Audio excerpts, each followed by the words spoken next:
If it's Friday night, say yeah. For it's week one of Strictly Sports NFL Friday. Hello, friends. Anthony Flair here with you for another edition of Strictly Sports NFL Friday. It's week one. We're ready to go. Before we do, we want to apologize to all of our fans out there. Last night, we had no choice but to cancel Strictly Sports, um, Strictly Sports NFL Friday. Strictly Sports College Football Thursday. Oh, long day. Oh, you can't hear me, MF. Oh, okay. Oh, just hang on 1 minute, okay? We're gonna stop the Oh, show. I can hear you. You can hear me both. Okay, okay. Yeah, I can hear you. All right. MF, you're gonna have to fix your audio, I guess. Anyways, we do apologize for last night. We had to cancel College Football Thursday because it was a late night.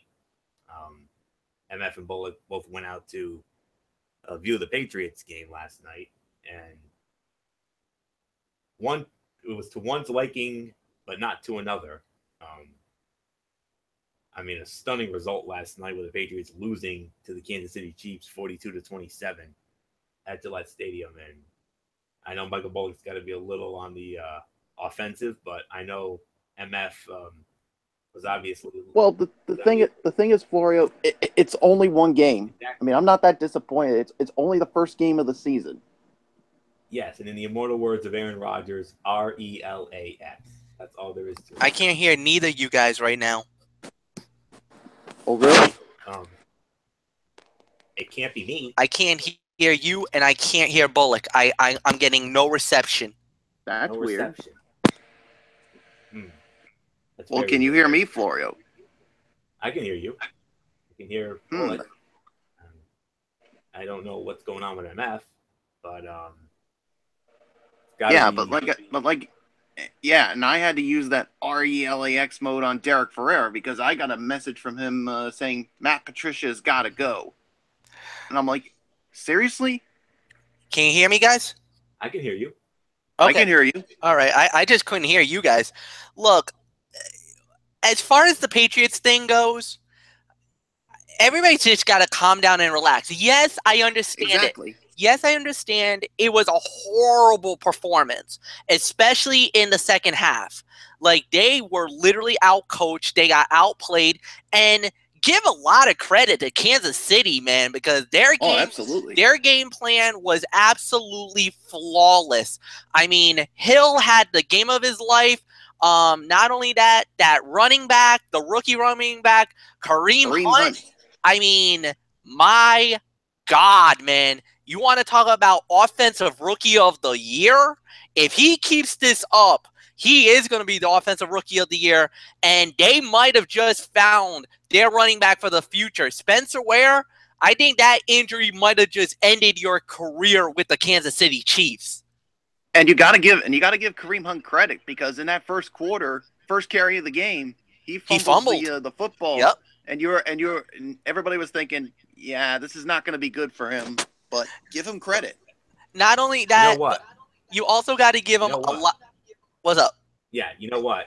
What I was gonna say, while I set up, I mean, I know I made a decree that we weren't going to really we weren't going to really get into Thursday night games, when it comes to like recapping them, because we want to get right into the good stuff. But I think for this case only, because of how stunning this result was, maybe we'll make an exception here.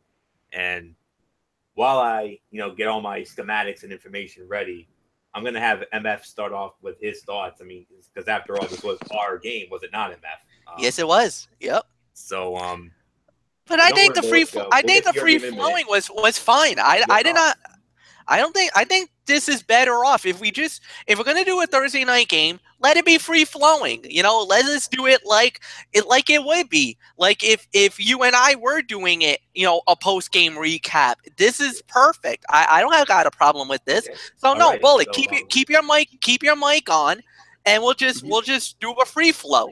So yeah. So MF, why don't we because you are the Phil Sims to my Jim Nance as always. So yeah. And we had we couldn't believe it. I mean, oh yeah, you heard a lot of the things that I said. I said How many times during this broadcast did I say during this game, "Oh my"? Was I saying like, who would have thought we would see this? I mean, Yeah. And it wasn't just one little play. There was 3-4 plays that really stood out that broke this game wide open, and it really stunned a lot of the fans. Like, even I was at what they call B-dubs or Buffalo Wild Wings last night with a bunch of my friends watching the game. And the thing was, we were all saying the same thing. It was like there was a lot of mental breakdowns, and it was really more, there were mistakes on the defensive side that, yes, I understand about the Matt Patricia thing. Okay, I get it. But it was one bad game, and one game where maybe, you know what, sometimes, and I always like to say, how do you react when you get punched in the mouth? And unfortunately for New England, they got punched in the mouth not once, not twice, but maybe 3 times in the game, and they could not answer the bell. It was like they literally got stuck in mud, literally in mud once. And what really turned the game around, or what turned the game into what undoubtedly ended up being a blowout, the minute Dante Hightower got hurt. When he got that sprained MCL, and thank God it's only a sprained MCL, and that it wasn't something worse, because initially I thought it, and a couple of my friends thought, he might have either rolled his ankle. We thought it was an ankle injury at first. We all thought it was an ankle injury. But I think he was very fortunate that it was only just a sprained MCL. He could be back next week for New Orleans, and right now, I'm gonna say it. I was thoroughly impressed with the way Kansas City handled their business. You know, they didn't panic, they didn't freak out, and on top of that, that late touchdown right before halftime really, really, really put them in great position to win this game, because all they did was they were very methodical. They moved the ball downfield. They caught that lightning in a bottle. And then all of a sudden, in that fourth quarter, everything fell apart for New England. They couldn't do nothing. Brady almost gave up a safety. If you remember, he got sacked on back-to-back plays. And that was right at the point when the game was getting out of hand. So big credit to Andy Reid and that great offensive line for keeping Alex Smith standing up the whole night. And Alex Smith, my goodness, what a game to have under the light while he's shining so bright. The first game of the season, and he had literally Tom Brady-like numbers. Over 360 yards passing, 4 touchdowns. That's something you would expect Tom Brady to do on any given night, not Alex Smith.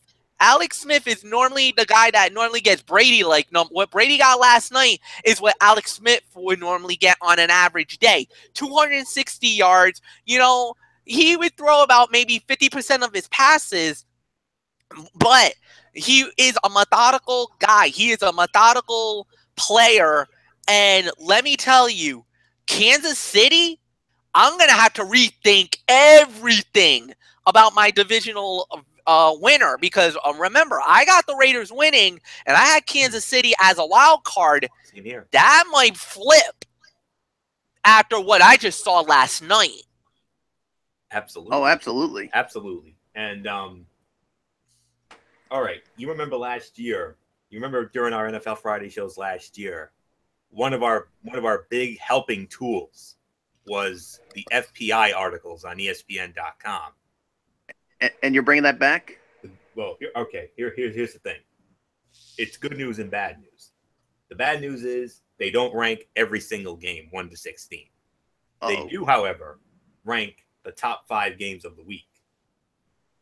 And I think there's like a bonus game in there too. So maybe like 5 or 6 at the best. Like probably like the best sleeper matchup, like the matchup that under the radar that you might want to take a look at. I could see that. Exactly. Yeah. Kansas City and New England came in at number 2. this was the number 2 game. Last night's game was the number 2 game of the week in their eyes. And although the matchup featured the best and third best teams in the AFC per the FPI, the gap between them is vast, 5.4 points on a neutral field. The Patriots, listen to this, FPI had them winning the game by 9.4 points. And it also considered that game their second toughest at Gillette Stadium. The only game even tougher when the Atlanta Falcons come in week 7 for the Super Bowl rematch. And of course, it's hard to forget FPI's lofty general expectations for New England this year. New England has a 50.7% chance to be in the Super Bowl and a 33.2% chance to win the Super Bowl, all without even having played a game. But if there's one place the Chiefs have an edge, it was on special teams, where Tyreek Hill is always a threat. So that was the big story last night. So well, as far as that other game goes, they call it the high leverage game of the week, and I'll let you know when that is when we get to it. But all right. So with all that being said, of course, Michael Bullock. I mean, I think I didn't get my thoughts yet. All right. So Michael Bullock. Yeah, share a quick thought, and then we'll get into the action. Like I said, you gotta give the Chiefs credit. I mean, they took advantage of opportunities when they had it. And to me, I think the big play that I was impressed with was the Tyreek Hill touchdown reception. I mean, it just shows you how quick he really is. And yeah, that secondary for the Patriots that everybody was talking about with Stephon Gilmore and Malcolm Butler. Yeah, that didn't go so well. And Tom Brady had his lowest completion percentage since 2006. I mean, my goodness. I mean, this was certainly not a good night for the 4-time Super Bowl MVP. And the lone standout for the Patriots last night was Mike Gillislee. He had 3 touchdowns in that. So, yeah, Gronk was a no-show. Chris Hogan was a no-show. But, yeah, I don't think Patriots Nation should be panicking. I mean, it's only one game. It's the first game of the season. I got a feeling they'll bounce back. And like you said, Florio, like in the immoral words of Aaron Rodgers, RELAX. Relax. And yes. I literally had to try to do that to Derek Ferreira because he said the same. Oh, he said the same thing to you? Well, I had to let him know that we had to cancel. I was letting him know that we were canceling the college football show because of your guys' late night. Yeah, and he said Matt Patricia has got to go, and I'm looking at like, what? No, this is only the first game, and he's already complaining about it.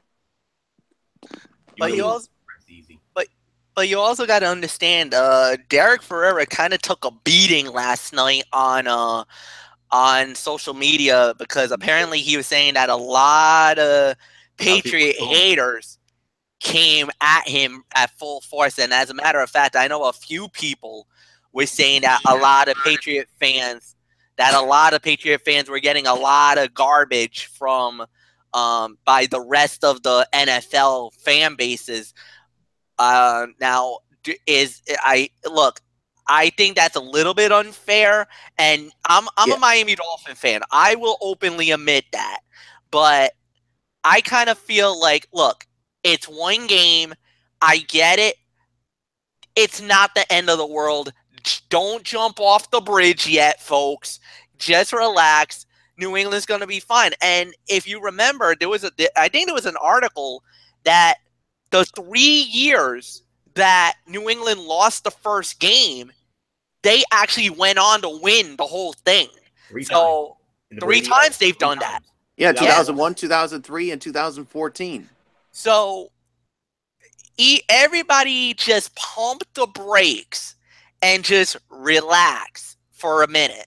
Now, if they play horrible next week against New Orleans, then I might start getting a little nervous if you're a Patriot fan.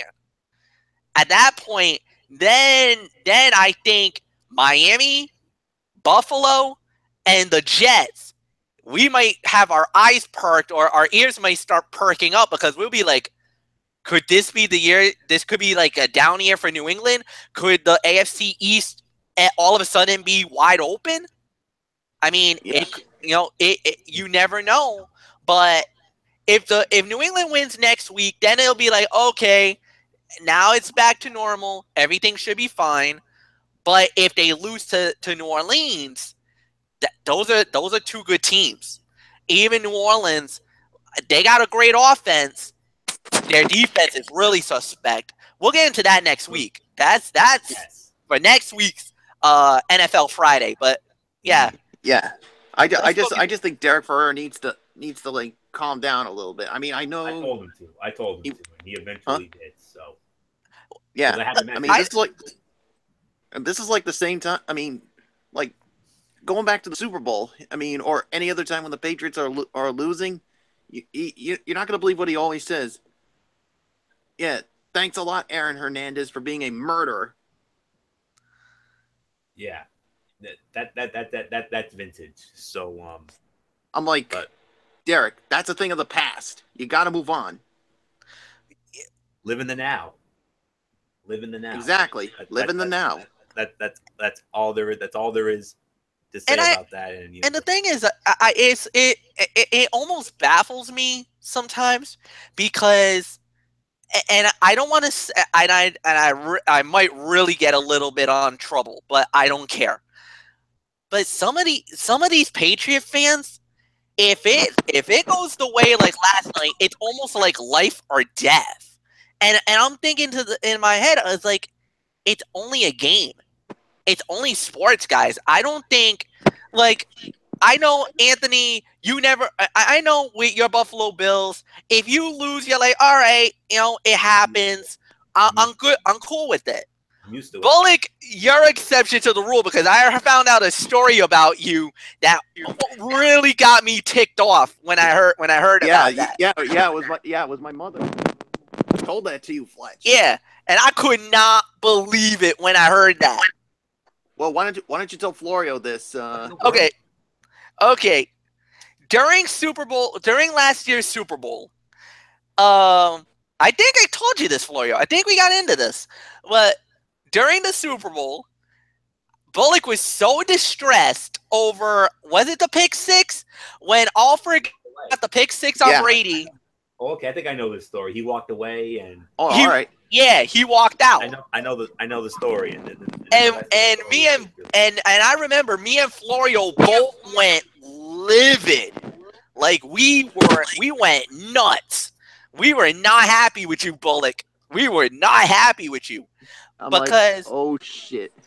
Yeah, well, no, it's fine, but. Even one of my friends, I was watching the Super Bowl with a couple of buddies, and there was a moment where one of my friends kind of said something that wasn't really cool. PG. Like we were not happy. No, we were not happy with them.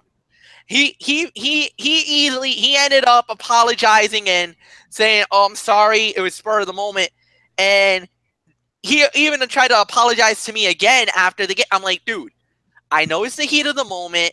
I know it's the Super Bowl, but you gotta relax. What you did was no bueno. But I forgive you because you're my buddy, and you didn't direct it to me. So it wasn't like you were being brought into the core to me, and I'm cool with it. But you gotta relax. It's another football game. It's not life or death here. No. So Exactly.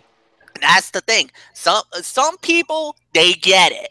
Others, if it is like a 2-yard gain or a 5-yard gain, they start going crazy over it. They start going crazy over a first down, for heaven's sake.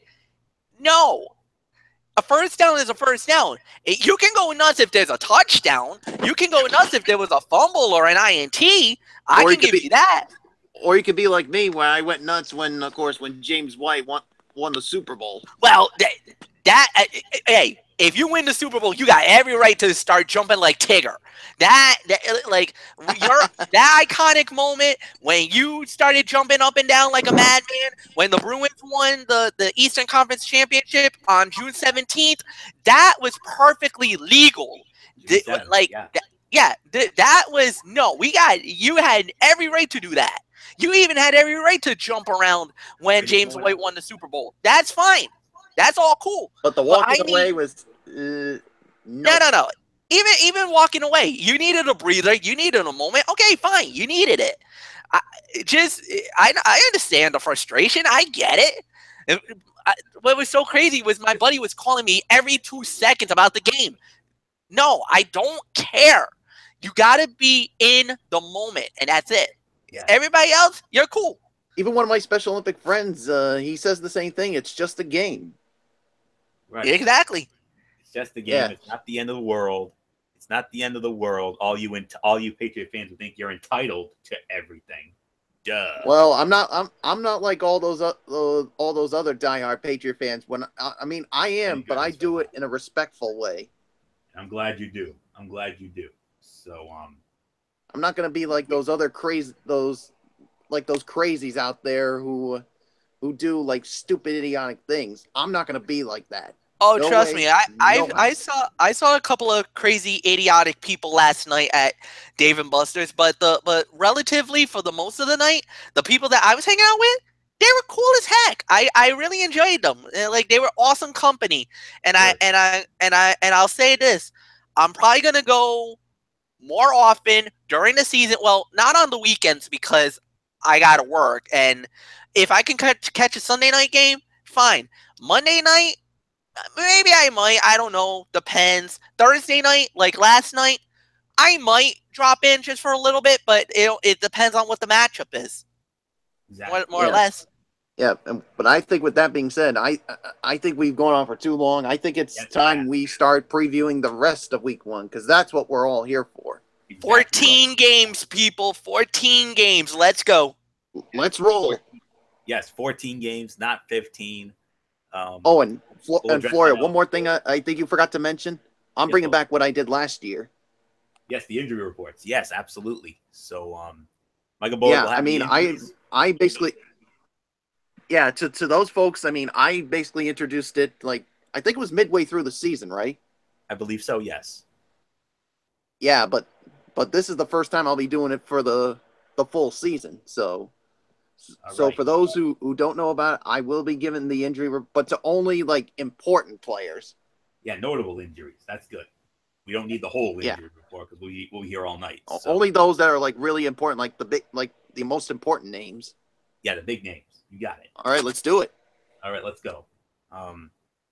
We could go on and on about last night, but we'd be here all night if we do that. So we don't have that kind of time. So, all right, here we go.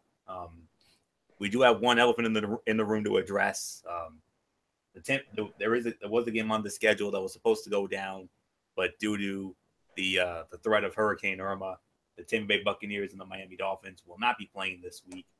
So you could consider this a bye week for both of those teams. So they will play their game, however, but not until week 11.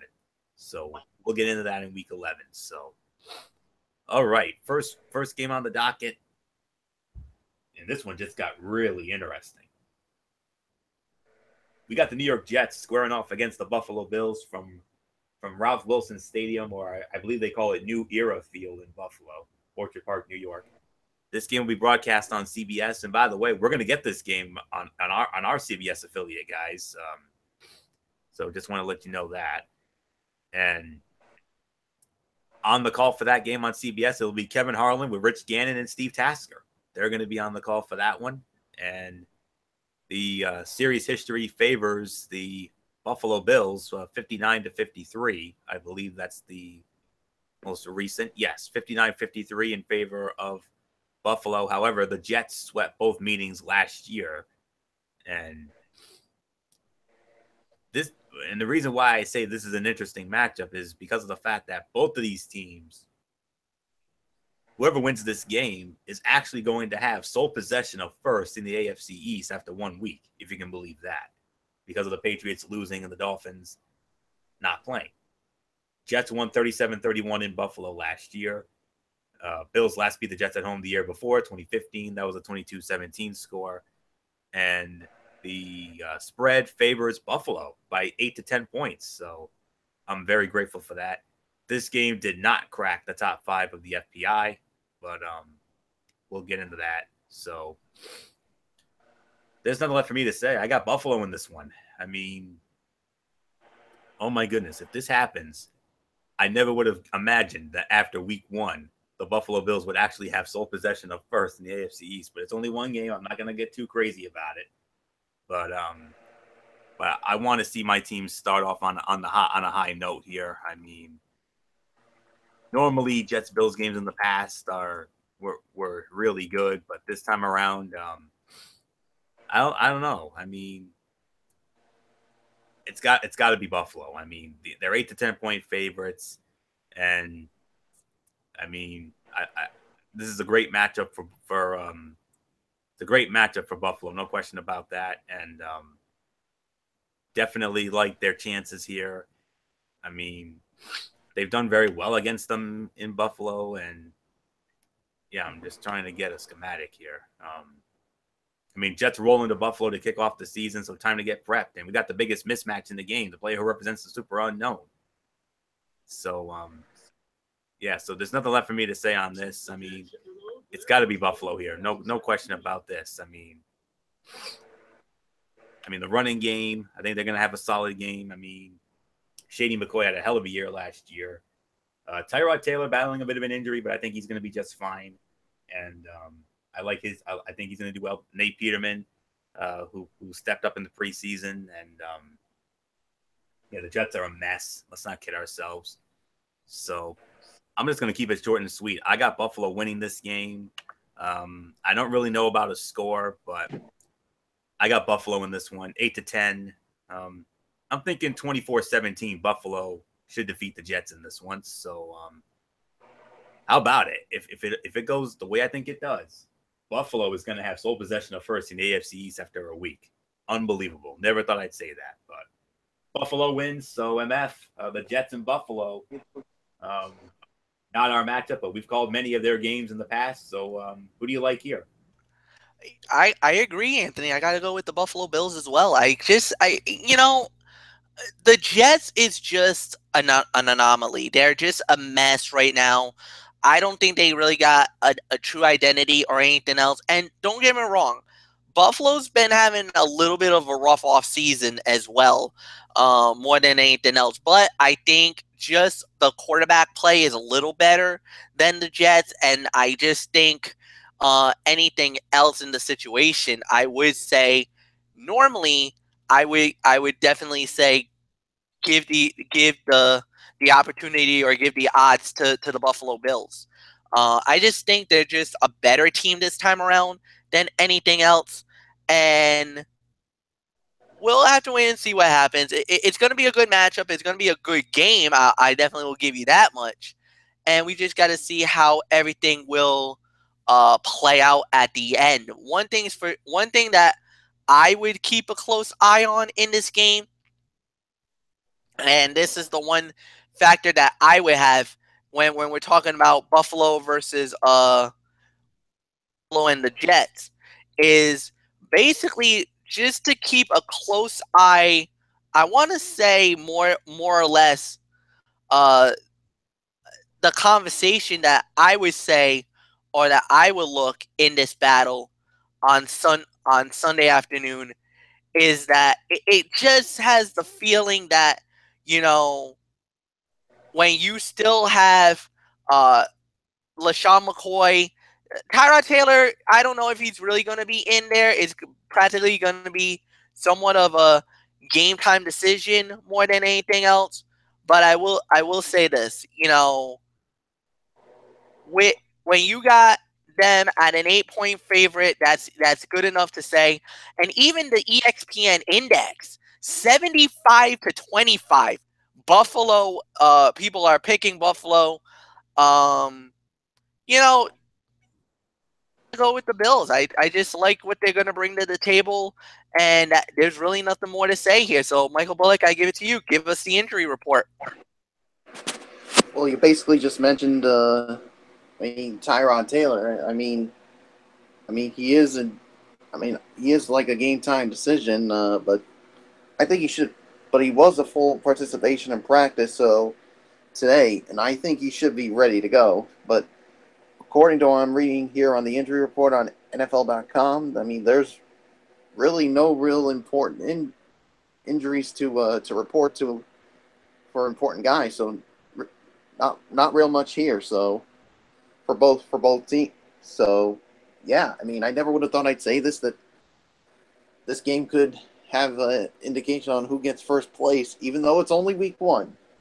Let's just put that to rest. But yeah, either way, I got the Buffalo Bills winning this one. I'm gonna go 24-17 is gonna be my final score. So yeah, there's really nothing more to say. So let's move on to our next game, Florio. Well, I actually found my liner notes for this game. They're brief, don't worry. Offensively, the Jets aren't ready for this game. Josh McCown played only 3 series in the preseason, and his 2 most accomplished receivers, Jermaine Kearse and Jeremy Curley, they arrived only this week. And the offensive line, which also didn't get a lot of quality reps, will struggle against Buffalo's front 4. The Jets will struggle to score, and their defense will wear down in the fourth quarter after being on the field so long. And there isn't much statistical track record that is relevant in making this pick, because the Bills have a first-year coach in Sean McDermott and a new offensive coordinator in Rick Dennison and a new defensive scheme in secondary. But I got to tell you, I was impressed by Buffalo's first-team defense this preseason. They allowed a total of 9 points on 16 opponent possessions. As long as they continue that tread against McCown and the Jets' uninspiring offense, it will most certainly be a win for Buffalo. So I'm actually going to change my score a little bit. I think 24-17 was a little too high. I'm going to go 24-13. Buffalo knocks off the Jets. So that's it for that one. Let's move on to our next matchup. And it's going to be, well, in many people's eyes, and especially those in the dirty South, the team that should have won the Super Bowl last year, the Atlanta Falcons. The Atlanta Falcons are going to be squaring off against the Chicago Bears at Soldier Field in Chicago. This game will be on Fox, and let me find who's going to be working that one. I believe, yes, it'll be Kevin Burkhardt with Charles Davis and Pam Oliver. Charles Davis taking over. Now, this is where Jay Cutler was going to come in. If Jay Cutler didn't sign with the Miami Dolphins, this would have been Jay Cutler. Jay Cutler was originally supposed to be Kevin Burkhardt's partner with Fox Sports before he signed with the Dolphins after the Tannehill injury. So Charles Davis will be working with Kevin Burkhardt and Pam Oliver. Of course, John Lynch is now the general manager of the 49ers. So just wanted to clear that up. The Falcons, 6 to 7 point favorites. That's not a surprise. And just give me a moment here as I find the series history. I want to say it favors Chicago because of the past. Well, yeah, Chicago leads 14-12, and Chicago has actually won the last 2 meetings in this series, including the last one in Chicago, which was back in 2011. 30-12, Chicago won that. The last overall meeting was 2014 in Atlanta. Chicago won that as well, 27-13.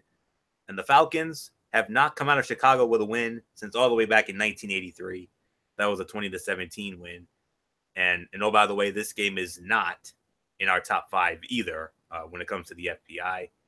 I believe I've addressed all the schematics here. So, MF, Michael Fletcher, we'll start it off with you here. The Atlanta Falcons look to, as they start their quest to try to get back to the Super Bowl and looking to close it this time, but they start off against a somewhat easy opposition in Chicago, even though it's at Soldier Field.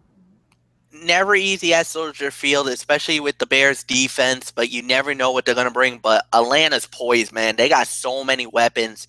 I'm going to say this. There's a website on ESPN called The Eliminator. This is my pick for The Eliminator this week, guys. I'm going with the Atlanta Falcons to crush the Chicago Bears. And I mean, 2-3 touchdown beatdown is what I'm calling for. I know that a couple of years ago I called that Chicago to get beaten down by, I think it was Cincinnati, and I got that one wrong big time. But I'm pretty sure about this. The only way I think I would be a little more concerned was if Mitchell Trubisky would be the quarterback, but he's not. It's I think it's Mike Glennon who's doing it. I'm sorry, he stinks. I don't like him. Chicago's going to get crushed by the Falcons. Let me tell you, I got to see the Falcons firsthand when they played the Dolphins in the first preseason game. When I said that they threw the kitchen sink at us, and I couldn't believe that they did that to us, but they did, and they instantly scored a touchdown on that one drive, and they brought all their starters. I mean, they had Coleman, they had Freeman, they had Julio Jones, they had Matt Ryan. They threw the kitchen sink at us and scored a touchdown on us. So, yeah, Atlanta's geared up. They're ready. They're going to win easily. Mike Bullock, it's yours. Yeah. All right. All right, the injury report. No real big injuries for the Falcons. I think they should be healthy. And for the Chicago Bears, well, Prince Amukamara has an ankle injury. He did not participate in practice and is listed as doubtful, so it looks like he's going to be out of this game. Pernell McPhee has a knee injury and was limited in practice.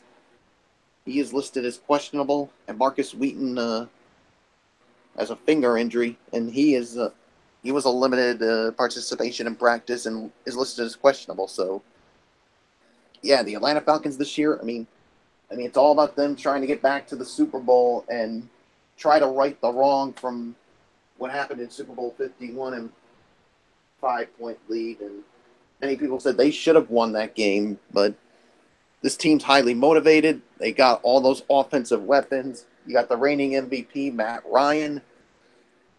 You got Julio Jones. And you also got Taylor Gabriel, who's an impressive young player. You got that running back duo of Tevin Coleman and Devontae Freeman.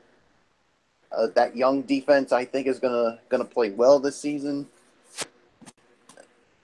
I think they're gonna crush the Chicago Bears. I'm not even gonna give a score here. They're just gonna crush them. That's all I'm gonna say. Flory, what's yours? The Falcons, looking to avoid a Super Bowl hangover, are healthy once again on offense and better on defense. Reigning MVP Matt Ryan and all-pro wide receiver Julio Jones got an offense that went 12-1, including playoffs, when it scored 30-plus points last year. Although the Falcons have a new offensive coordinator in Steve Sarkisian, the offense shouldn't miss a beat. Defensively, the return of Pro Bowl cornerback Desmond Trufant from a season-ending pectoral injury should provide a big boost. So should rookies Takk McKinley and Duke Riley, who bring more physicality to a group that gave up too many yards and surrendered 25.4 points a game last season. The Falcons averaged 33.8 points last year. The Bears offense scored 17.4 points a game last year. Super Bowl hangover or not, Atlanta still looks dangerous with Ryan, Jones, and Devontae Freeman. Chicago, while slightly improved on defense, has too many question marks at quarterback and wide receiver to keep up on Sunday. I got Atlanta winning this game as well. I think they win it 30-13. That's going to be my final score. So, with that being said, let's move on to our next matchup. And this is going to be a great one here. I like this matchup. The Baltimore Ravens squaring off against the Cincinnati Bengals at Paul Brown Stadium in Cincinnati. This game will be on CBS, and on the call for CBS, it'll be Spiro Dedes with Adam Archuleta and Melanie Collins on the sideline. And the spread favors the Cincinnati Bengals. 2.5 to 3 points is that spread. And the series history, fellas, we're even. 21 up in this series. 21 apiece between these two teams. They split the meetings last year. Both teams won at home, which means obviously Cincinnati won in Cincinnati 27-10. And we'll address the Baltimore game when they play in Baltimore later this year. But last year, Cincinnati won 27-10 in Cincinnati. The Ravens. When did the Ravens last win in Cincinnati? Got to go back to 2011. 24-16. The Bengals have actually won the last 5 years now. They won 5 in a row in Cincinnati. And, oh, by the way, guys, remember earlier when I was talking about the high leverage game of the week? This is that game. This is the high leverage game of the week. So I'm going to get into that nook and cranny in a minute. But Michael Bullock, we're going to start it off with you here. When it comes to our side of the ledger in the AFC, this is our number 3 game of the week. Oh yeah, especially when you got rivals in this division going at it. But yeah, when it comes to the injury report for the Ravens, I mean, no real big names. I mean, everybody was the guys that I see listed here are full participation in practice and should be ready, including Joe Flacco. I mean, everybody was wondering if he's going to play in Week 1, and obviously it looks like it. So, yeah, and the Bengals, I mean, no real big names here that are out or questionable or doubtful. I mean, everybody, including Tyler Eifert and Jeremy Hill, were full participation in practice and should be ready to go. So, I think this should be a good matchup. Man, this is tough to call, but to me, I gotta go with the Baltimore Ravens here. I mean, I'm gonna say probably 28-21 is gonna be my final score. Joe Flacco, I think he's gonna play a really good game, but I think that defense of the Ravens is gonna help them win this game. So, nothing else for me to say except Florio, it's yours. I believe for the first time tonight, Michael Bullock, we have a disagreement here. But let me get into what is the high leverage game of the week. This AFC North division battle could go a long way to helping the Ravens in their quest for a playoff spot. And this game features the second largest potential playoff chances swing of any Week 1 game. Should Baltimore pull off the mild upset, its odds of making the postseason would rise from 41% to 54%. Should the Ravens lose, however, their odds would drop to 31%, a 23% percentage point swing. The game also carries a 20-plus percentage point swing for Cincinnati, which would see its playoff odds fall from currently 39% to 27% with a loss, or move up to 48% with a win. Joe Flacco has struggled more in Cincinnati, 1 touchdown and 6 interceptions in his past 4 visits, than anywhere in his career. Now, he is dealing with a back injury and only a week's worth of practices to prepare for the opener. That's a troublesome combination. Opening with a division opponent is tough, particularly with 2 starters, Vontaze Burfict and Adam Jones, suspended. But the Bengals have a chance to capitalize on the Ravens' long list of injuries. The 2 teams seem evenly matched, but Flacco's lack of practice time along with the opener finally being at home might give the Bengals an edge here. So I'm sorry, Bullock, I got to disagree with you. I'm going with the Cincinnati Bengals to win this game. I'm going to go 27-17 Cincinnati over Baltimore in Cincinnati. So there's nothing more to say except MF, Michael Fletcher, come on in. Let's get your thoughts on what is, in our book, the number 3 game of the week on the AFC side, but overall, the high leverage game of the week. Yeah, this is actually a tough game to call because of the fact that I'm a little worried about Joe Flacco. I don't think he's going to be at 100% either. And I kind of, even though I think defensively, I definitely give the advantage to Baltimore. Baltimore's defense, I got to see them up close and personal during the preseason. They are amazing, guys. They're going to be a major problem this year. This looks like the Ravens of old. And when I mean that, that is bad news for the rest of the AFC North, because if that's the case, there are going to be some hard, bruising, in-your-face type games this season. So for me, I think Baltimore's defense is going to keep it close, but I think Cincinnati's offense is just going to do enough. They got enough weapons to get all over the top. Andy Dalton, AJ Green. I think they'll be all right. I think it'll be a good game. I think it's going to be a closer game than expected. I'm going to say like 21-17, but I'm going to give it to the Cincinnati Bengals. But would I be shocked if Baltimore wins that game? Absolutely not. If Flacco is like Joe Flacco, then I think Baltimore wins. But I do think that because of that injury, and that he hasn't really had the offseason back surgery, he's probably not at 100%. That's why I'm going with Cincinnati to win. But I respect Michael Bullock's decision. I think I would not be shocked if you're right, Bullock. So I'm kind of giving this like a half-hearted decision more than anything else. All right, fair enough. So let's move on to our next matchup. And we're going to stay in the AFC North. It's the other two teams in the AFC North. The Pittsburgh Steelers squaring off against the Cleveland Browns. That'll be at First Energy Stadium. I don't know what the name of that stadium is now. Cleveland Browns Stadium, First Energy Stadium, something like that in Cleveland. The Dog Pound. We'll basically call it that. We'll call it the new Dog Pound. That's what we'll call it. It's in Cleveland. We all know that. It's going to be on CBS. The legendary Greg Gumbel. God bless him. He's awesome. Greg Gumbel, he's back, and he's going to be with Trent Green. And, of course, our old friend from Nesson, the beautiful Jamie Erdahl. She'll be patrolling the sidelines in Cleveland. Series history, it's one-sided. It's basically all Pittsburgh. They lead the series 70-58. And they've won the last 4 meetings. They've beaten Cleveland 4 in a row. Last year, Pittsburgh won in Cleveland 24-9.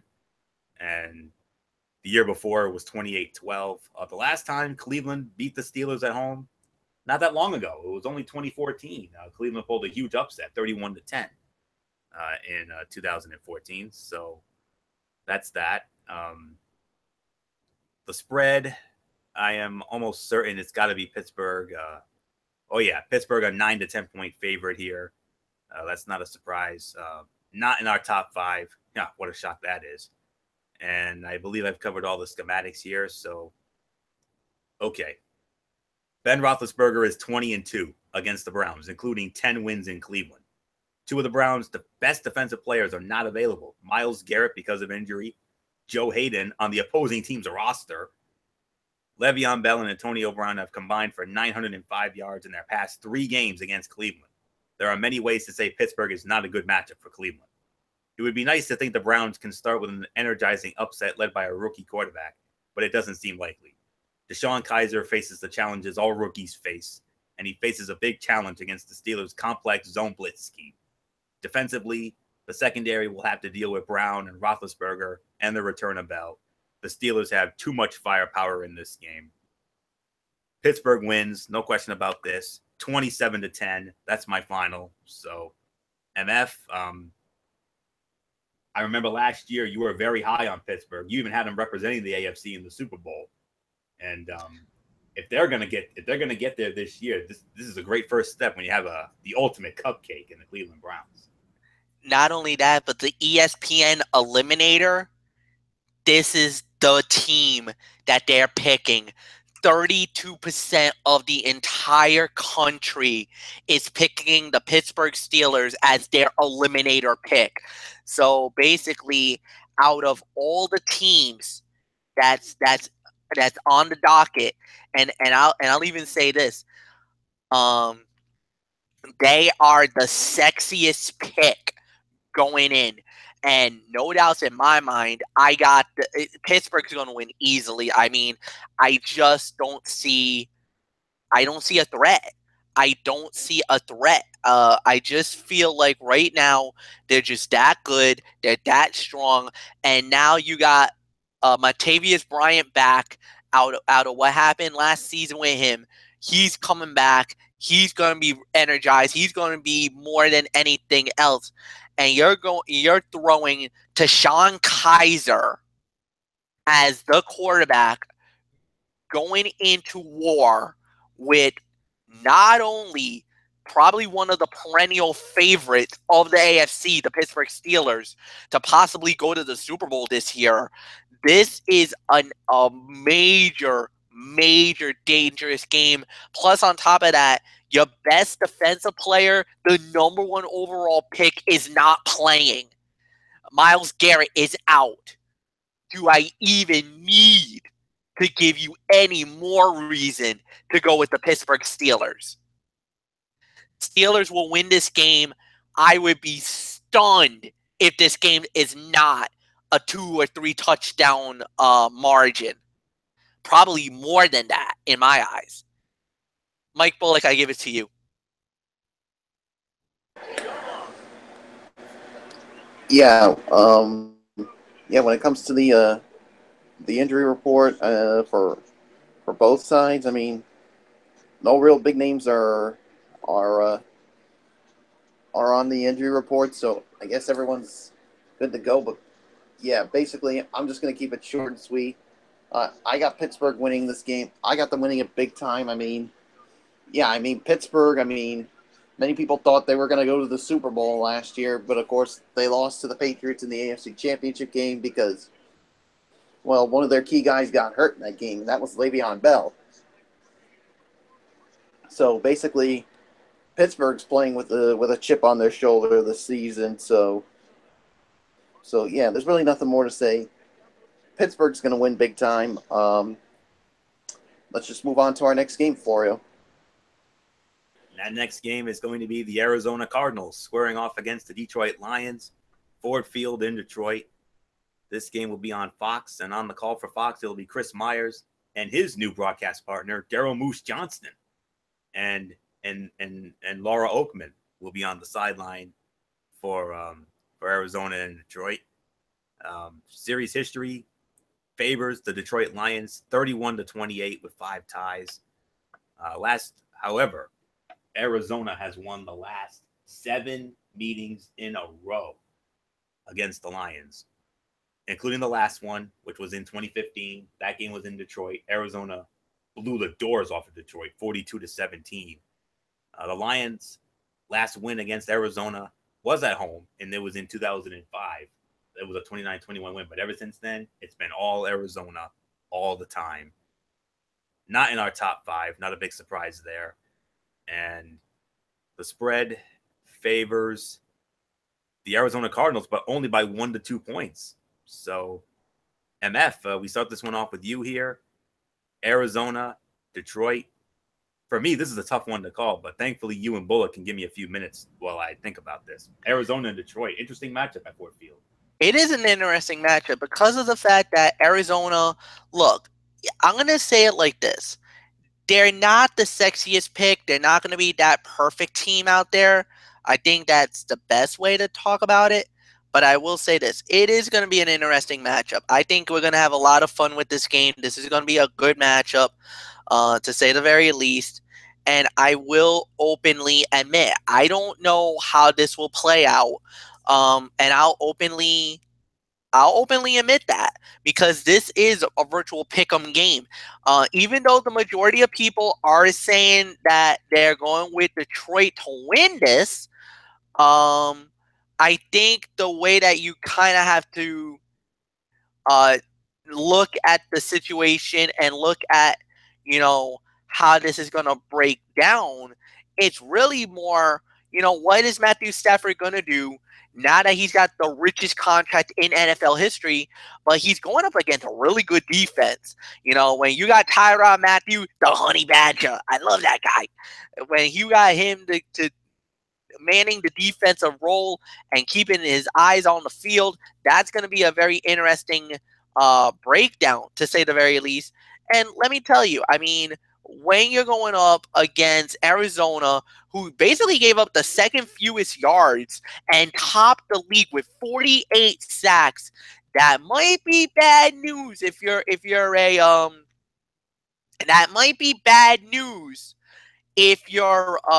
for a Detroit Lion fan. Plus, on top of that, you got basically 2 of the best safeties in the game, Patrick Peterson and like I said, Tyrann Mathieu.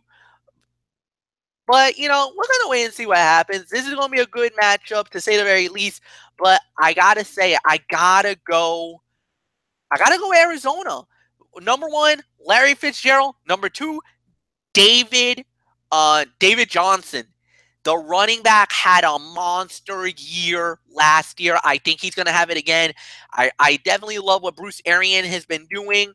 I think with David Johnson, with Carson Palmer, with Larry Fitzgerald, with all them weapons, I definitely think it's going to be just enough to eke by. And I think this is going to be one of those where I think this is going to be like a 24-21 affair. It's going to be that tight. 24-21. Give me the Arizona Cardinals going into Ford Field and knocking off the Detroit Lions. Michael Bullock, I give it to you. All right. Yeah, this is a game that's definitely going to be intriguing. For the Detroit Lions on the injury report, no real big names to report on the injury report. As for the Arizona Cardinals, their guard Mike Iupati has a tricep injury. He's listed as questionable, and yeah, I mean that's pretty much all I can say there. But yeah, I mean Matthew Stafford. I mean, what can you say? Offered got the richest contract in NFL history, and yeah, I mean, but the thing is, he's going to be going up against a good defense in Arizona, and yeah, I mean that it's going to be interesting to see how he does here. So to me, in Arizona, what can you say about Arizona offensively? I mean, you got Larry Fitzgerald, and yeah, David Johnson. I'm really impressed with David Johnson, and I mean, yeah, this could be a good one. But I'm going to go with Arizona as well. I'm going to say 27-21 is going to be my final score. So, give me the Arizona Cardinals to win this one. Wario, it is yours. There are plenty of question marks for the Cardinals on Sunday. How well will they play in the Eastern time zone, a major issue last season when they lost all 4 games? How well can they protect Carson Palmer, who was sacked 40 times last season? Can this team put last year's 7-8-1 record behind it? For now, all signs point to the Cardinals overcoming last year's obstacles. They insist last year's losses in the Eastern time zone had nothing to do with travel, rather than mistakes that plagued them all year. Arizona also made changes to its offensive line, moving Jared Veldheer to right tackle and inserting Evan Boehm at right guard, and built more depth by signing Alex Boone. Can the Lions get to Palmer? That's the question Detroit has to answer with Ezekiel Ansah coming off a knee injury that sidelined him all preseason. The pass rush issues could lead to ball control drives on offense and relying more on the multi-pronged running game Detroit used to open the 2016 season with success. With a healthy Amir Abdullah, expect the Lions to make running the football a major part of the game plan. But in the end, I have to go with the Arizona Cardinals as well. 31-21, that's my score. Arizona over Detroit. One of the more interesting matchups of our opening week. So with that being said, let's move on to our next matchup. It will be the Jacksonville Jaguars squaring off against the Houston Texans at NRG Stadium in Houston, Texas. This game will be broadcast on CBS. And on the call for this game, it will be Andrew Catalon and his new broadcast partner, the Hall of Famer, James Lofton. Yeah, James Lofton will be joining Andrew Catalon. Looking forward to hearing that. James Lofton, one of the all-time greats in NFL history with the Raiders and the Bills. Mostly the Bills, praise God. But anywho, NRG Stadium in Houston, that's going to be an emotional scene. After everything those wonderful folks up there have been through over the last couple of weeks with Harvey and the whole 9 yards and J.J. Watt's unbelievable efforts, which cannot go unnoticed, raising over $18 million. God bless him. That's all I can say on that. And you can only imagine what it's going to be like when he in particular comes out, makes that entrance onto the field. Yeah, there's going to be a standing O. There ain't going to be no dry eye in the house, let me tell you. But Texan fans, happy to know that there will be tears of joy knowing that your team leads the all-time series against Jacksonville, 19-11. And oh, by the way, you've won the last 6 meetings in a row. They've swept the season series each of the last 3 years, including a 21-20 win in Houston last year. Jacksonville has not won in Houston since 2013. That was a 13-6 score. And 19-11, Houston leads the all-time series against Jacksonville. And the spread, Just let me find the spread here. The spread favors the Houston Texans 5 to 6 points. And I believe I have pretty much covered everything else. This is not a top 5 game, obviously. So don't worry. We're going to get to them. They're coming. But for right now, I believe it's Michael Bullock who starts this one off. So Michael Bullock, Jacksonville, and Houston. You got to believe it's going to be a very emotional scene in Houston after what those folks have been through the last couple of weeks. Yeah. Well, first off, I mean, I got to give the injury report when it comes to, of course, starting off with the Jaguars. The only big name is safety Deshaun Gibson with an ankle injury, was limited in practice, and he is currently listed as questionable for the game Sunday. And then for the Houston Texans, running back Alfred Blue has an ankle injury, and wide receiver William Fuller has a shoulder injury. They're both out of this game. So, yeah, this is going to be an emotional game for the Houston Texans. They're going to be playing in front of their home fans. I mean, the people that have been going through so much since, of course, the devastation from Hurricane Harvey that's left that town and with a lot of damage. I mean, it was flooded and a lot of damage is done, but I'll tell you what, J.J. Watt has won the respect of everybody, including me right here. I mean, with what he did, I mean, he raised, actually it was like close to $20 million to basically help provide food, water, and everything for that city. And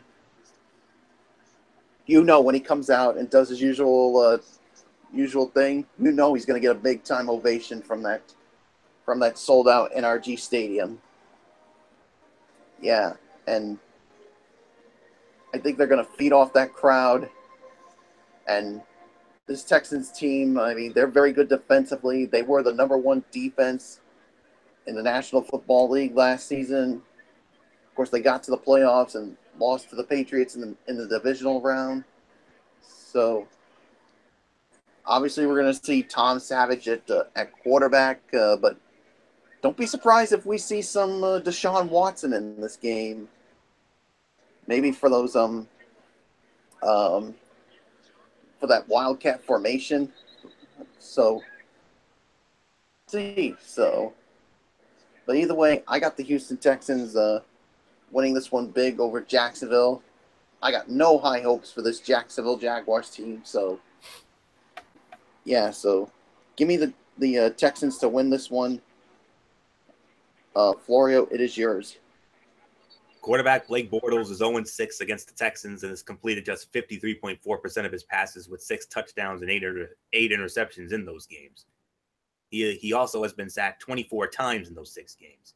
This offensive line is arguably the worst one he has played behind, and it includes a rookie left tackle, Cam Robinson, dealing with J.J. Watt, who has 14 and a half sacks in 10 games against the Jaguars, along with Jadeveon Clowney and Whitney Mercilus. The Texans offense under new starting quarterback Tom Savage hopes to be much improved in 2017 after the passing game struggles last season. Savage will be without receivers Will Fuller, broken collarbone, and Jalen Strong's suspension, and will have to rely on DeAndre Hopkins, Bruce Ellington, and Braxton Miller, going against a tough secondary, including cornerbacks Jalen Ramsey and A.J. Bowie. But the Texans' defense is still king, and the trio of Watt, Clowney, and Mercilus will make it a long day for Bortles and the Jaguars' offense. I got the Houston Texans winning this game as well, 21-10. My final score, Houston over Jacksonville. MF, just imagine what that scene is going to be like in Houston on Sunday when Jacksonville and Houston square off. It is going to be emotional. It is going to be powerful. It's going to have the feeling of when the Superdome reopened after Hurricane Katrina, when the Falcons and the Saints happened. Anthony, you know that. I know that. We were both there. We felt the emotion and we felt the energy of that game. Never forget that block punt either. Yeah. So it's going to be one of those moments. They're ready. Houston is ready for football. They've been, after all the devastation, after everything that happened with Hurricane Harvey, this is a sense of normalcy for them. And they're going to get everything for at least for the next 3.5 hours for them. It's at least going to be, something other than bad news, than all the stuff that they need. It's a nice distraction to have. Sometimes sports can be that. And I think Houston is going to be so energized, so ready for this game. I think the players are really going to have to try to calm themselves, because there's going to be a lot of emotion, especially at pregame, to try to reel it in. So you might see a little sloppiness at the beginning, but I think at the end of the game, it's gonna be absolutely unbelievable, flourishing. Houston's gonna win this game going away, 28-13. Texans over the Jaguars. So Anthony, let's move on. And now we're finally going to get into one of our top 5 games of the week, and this is a game that I'm very much looking forward to. I wish we were getting this game on our CBS affiliate, but we're not. But this is going to be this is one of the top games of the week right here. Well, originally we were going to talk about Tampa Bay and Miami. This is where they were slotted, but unfortunately that game's been scrapped. So we're going to move on to our next matchup after that one, and that is, how about this? The Oakland Raiders squaring off against the Tennessee Titans at Nissan Stadium in Nashville, Tennessee, LP Field. I'm not sure what they call it nowadays, but in Nashville, Oakland, and Tennessee. Fellas, this is the number 4 game of the week overall. But when it comes to the AFC side of the ledger, this is the number 2 game of the week right here. Don't be surprised to see Tennessee favored in this game. FPI believes the Titans are real playoff contenders, as do I. Granted, the model believes that Oakland is the superior team, but the Raiders will be traveling to Nashville for this one, and home field matters. Sure, this is a long shot, but we could be looking at a potential rematch of this contest in January if they both make the playoffs. FPI believes the Titans are most likely 16.6% to be the number 4 seed, and if the Raiders make the playoffs, they are most likely 11.6% to be the number 5 seed. As for this Sunday, this game has some shootout potential, with these two offenses combining for an FPI of plus 4.1, with the defenses at minus 0.2. So there's some food for thought, but let me get into the real stuff here, the real schematics. On the call for this game, Jim, the brand new broadcast team, the brand new A team, Jim Nantz, his brand new partner, Tony Romo, and the beautiful Tracy Wolfson on the sidelines. They're going to be there for this one. Hello, friends. Yeah, we're looking forward to that. Series history favors the Raiders 25-20. Matter of fact, the Raiders have won each of the last 2 years in Nashville, including last year, 17-10. Tennessee last beat the Raiders at home in 2010. That was a 38-13 beatdown. So that's the number there. And the spread actually favors Tennessee, 1.5 to 3 points. And I believe I've gone down all the other schematics here, so only fitting I start this one off, because this is one of the big boy games of the week here. The Raiders are 2-0 in Nashville over the past 2 years by a field goal and touchdown, respectively. They've been really tight games, Raiders quarterback Derek Carr said. Obviously, their defense is really good, with so many questions surrounding Oakland's defense, you cannot say the same. The Raiders routinely gave up huge chunk plays in the preseason, especially the tight ends. They also have a lot of inexperience on defense. 5th-round draft pick Markel Lee and 2nd-year Tyrell Adams, both middle linebackers, have yet to take a defensive snap in the NFL, while 1st-round pick Garyon Conley never got into a preseason game after a shin injury kept him sidelined from June until last week. Yes, this game has the feel of a high-scoring affair. The Titans, particularly on defense, are treating Sunday as a respect game. Many have high expectations for the 2017 Titans, even after a shaky preseason. But Sunday will be the first true test of whether this team can beat AFC contenders. Tennessee's bevy of playmakers should feast on the Raiders' beat-up secondary. The Titans have to hope their secondary doesn't get destroyed too. Both defenses have been vulnerable to big plays this preseason, so buckle up for a good one with a lot of points. Very tough to call here. My gut tells me to go with Oakland, but my heart is telling me Tennessee, especially with this game in Nashville. I am going to go with the Tennessee Titans to win this game 35-31. This is going to be a shootout. This is, to me, is going to be a 5-star classic. And man, oh man, how I wish MF and I could have been on the call for this one, because we would have had a hell of a lot of fun with this one. So, nothing more to say here. 35-31, Oakland wins. MF, it's the number 4 game of the week overall, but on our side, number 2. Man, if it wasn't for last night, this would have been ours. Yeah.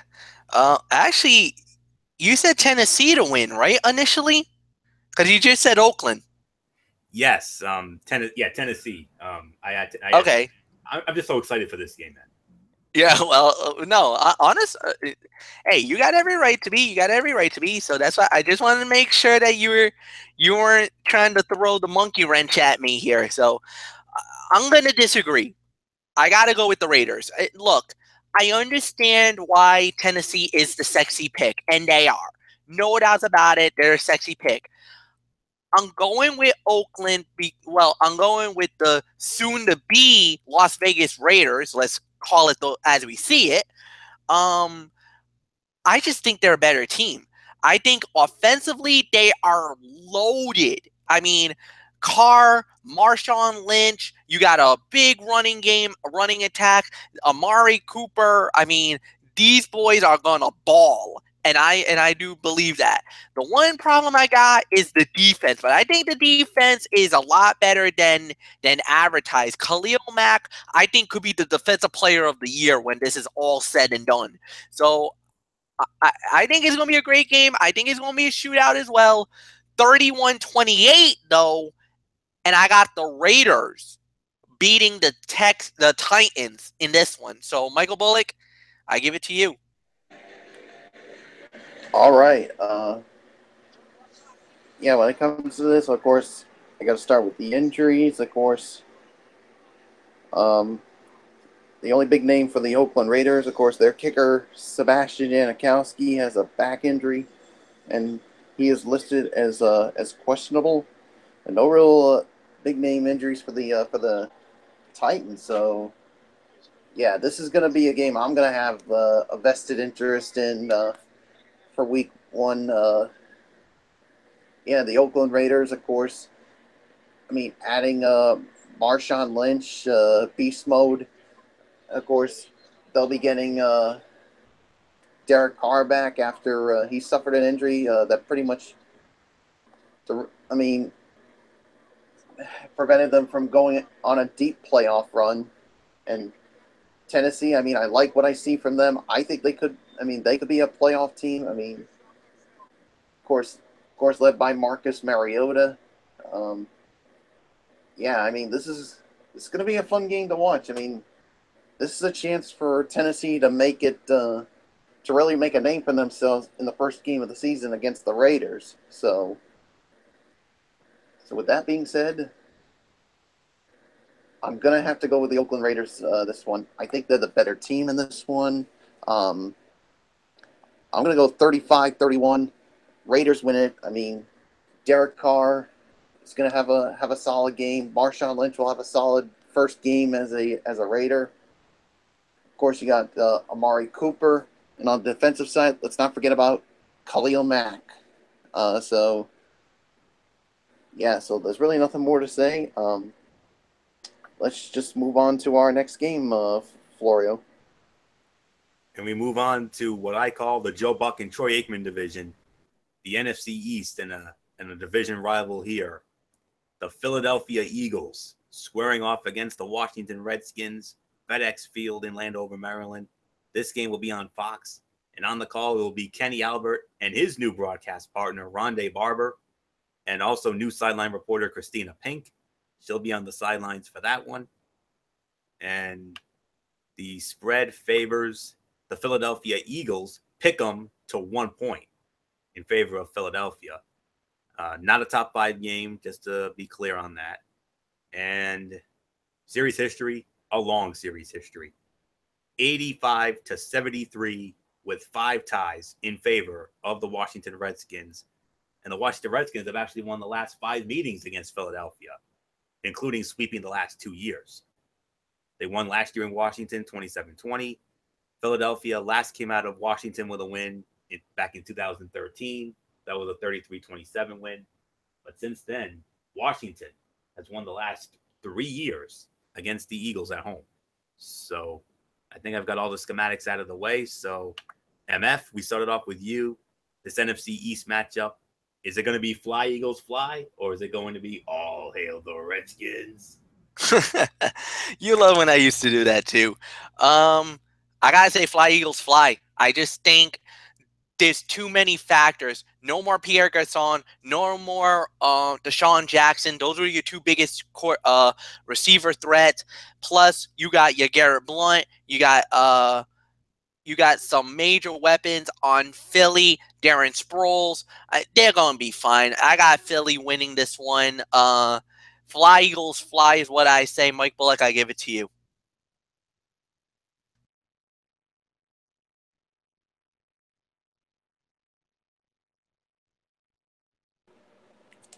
All right.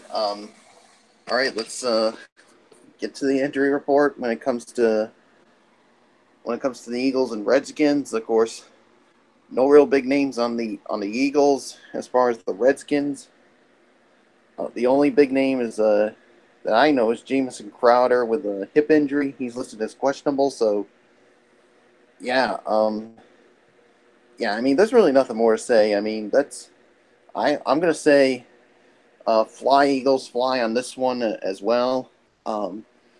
Yeah, I mean, with the Redskins, like Fletcher just said, I mean, no more Pierre Garçon, no more Deshaun Jackson. I think that's going to hurt Kirk Cousins here. So, yeah, Eagles win this one. Florio, what's yours? The Eagles haven't beaten the Redskins since September of 2014. 5 consecutive losses to their division rival, including 3 in a row at FedEx Field. Quarterback Carson Wentz is armed with some pretty good weapons for this trip, though, with receivers Alshon Jeffrey and Torrey Smith. With Lane Johnson back at right tackle, he missed both Washington games because of suspension last year. The O-line will give Wentz enough time to execute. Redskins quarterback Kirk Cousins has thrown 12 touchdowns to 3 interceptions against the Eagles. They love feasting on Philly's man coverage. But the Redskins are still adjusting to life without Pierre Garçon and Deshaun Jackson. They have talented wideouts in place, but at what point will they click with Cousins? Also, the Redskins defense will be challenged by the Eagles' additions, notably Jeffrey. They're 0-3 in openers under Coach Jay Gruden and haven't looked good in those losses. They'll get better, but they'll start slow. I, too, have the Philadelphia Eagles winning this game. My final score, 27-24. Fly, Eagles, fly at FedEx Field. So with that being said, gentlemen, now we're going to move on to the late games of Week 1. And we're going to start it off with the 4:05 kickoff. The Indianapolis Colts squaring off against the Los Angeles Rams at the Los Angeles Memorial Coliseum in Los Angeles, California. This game will be on CBS, and on the call for CBS, it will be Ian Eagle with Dan Fouts and Evan Washburn. They'll be at the Coliseum for the Colts and the Rams. And the spread actually favors the Los Angeles Rams, 4.5 to 5 points. This game not in the top 5, obviously. And series history favors the Indianapolis Colts 23-18 with 2 ties. Their last meeting was 2013 in Indianapolis, where the then St. Louis Rams absolutely beat up on the Colts 38-8. And this will be the first time these two are playing in Los Angeles since 1989, when the Los Angeles Rams defeated the Indianapolis Colts 31-17. Last time the Colts came out of Los Angeles with a win, whether they were Baltimore or Indianapolis, guys, you got to go all the way back to 1969, when the Baltimore Colts defeated the Rams 13-7.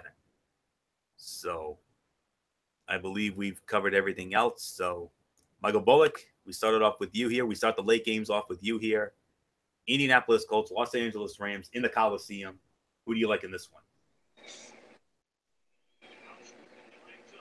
Yeah, this is a pretty interesting game here. I mean, of course, we all know Andrew Luck. He's going to, well, of course, with the injuries, of course, the big name, of course, Andrew Luck. He's going to be out of this game, still recovering from the off-season right shoulder injury. And The other big name, of course, that's going to be out of this game is Vontae Davis with a groin injury. He's out of this game too. Yeah, and there's literally no injuries to report for the LA Rams, so they're pretty much a healthy team. Of course, the Rams, got Sean McVay to be their new coach. Of course, they picked up Sammy Watkins, and yeah, I think this is. I'll tell you what, if Andrew Luck was playing this game, no doubt in my mind, I picked the Colts to win this one. But I don't know who's starting this one, but whoever it is, I mean, it's the Colts are. I think they're a different team without him, and I think this is going to be a close one. But I'm actually going to shock some people. I'm going to go with the Los Angeles Rams to win this one. I mean, they're the more healthier team, and I think Sean McVay is going to bring. Expect them to make the playoffs, but I think they'll be a much better team this season. So I know I'm going to surprise some people, but I don't care. I'm going to go with the LA Rams to win this one. Florio, it is yours. I mean, I'm not going to be surprised if you went with the Colts.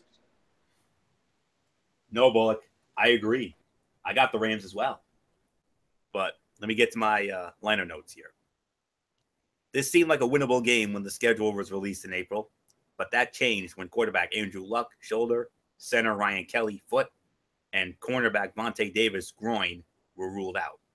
Now the Colts will be counting on the quarterback Scott Tolzien, who was winless in his career, an undrafted rookie starting at center, Deshaun Bond, and two rookies, Quincy Wilson and Nate Hairston, as two of their top three cornerbacks. Colts coach Chuck Pagano loses the season opener for the fourth consecutive year. The Rams will be without Aaron Donald, but they'll also be at home, and the Colts will be missing a whole lot more, including Luck, Kelly, and Davis. The Rams' defense is good enough to sustain Donald's loss for at least 1 week, especially against this offense, and under Sean McVay, the Rams' offense will be unrecognizable in a good way. So I'm going to go with the LA Rams as well. Yes, my final score, 20-10. LA over Indianapolis. MF, how about it?